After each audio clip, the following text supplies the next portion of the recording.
La quatrième étape de la journée internationale du procès du peuple contre la France-Afrique, le néocolonialisme et l'impérialisme a eu lieu ce 23 février 2019. Pour cette étape nigérienne, c'est la célèbre place Amadou Boubacar du campus Mala Bagale qui a servi de tribunal. Une minute de silence. L'hymne national sont les actes qui ont précédé le début des réquisitoires.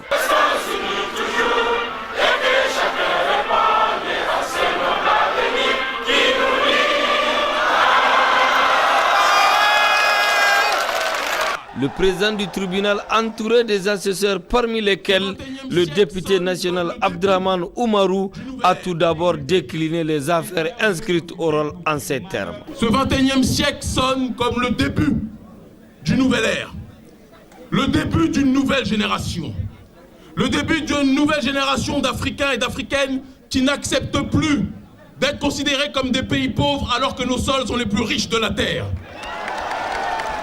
C'est le début d'une nouvelle génération qui n'accepte plus que leur pays puisse nourrir la France en électricité alors que nos pays vivent dans des conditions d'insalubrité qui dépassent l'entendement. Les débuts d'une nouvelle génération qui n'accepte pas que Macron vienne nous dire de quelle manière nous devons nous comporter avec les bases militaires alors qu'Emmanuel Macron est trop occupé à s'occuper du moins de sa grand-mère.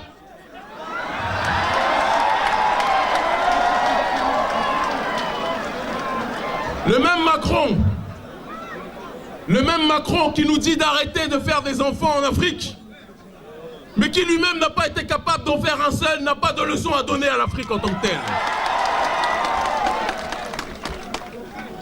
Je tiens à vous prévenir d'emblée que ce jour-là, ce 23 février, sera la journée internationale de la libération de la parole africaine en tant que telle.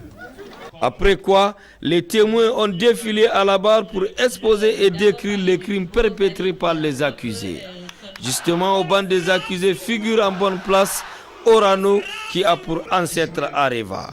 Cette société française est accusée d'avoir pillé l'uranium nigérien et causé la dégradation de la RTA entre autres. Puis, c'est le tour des bases militaires étrangères installées en Afrique d'être passé au crible. Il est reproché à ces bases militaires d'être amis complices et pourvoir des terroristes en armement, toutes choses qui créent les conditions d'une véritable déstabilisation des pays africains. Ensuite, c'est le tour du franc CFA d'être qualifié d'arme de destruction massive et source de dépendance économique.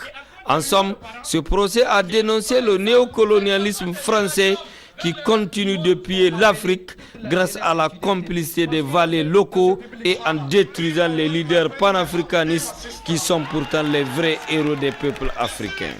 Au terme du procès, le verdict est sans appel. Le néocolonialisme, l'impérialisme, la France-Afrique sont condamnés à quitter définitivement l'Afrique. Au cas échéant, la guillotine populaire s'y battra sur eux. Tel est le message de la génération consciente qui a décidé de prendre sa responsabilité à partir de ce jour.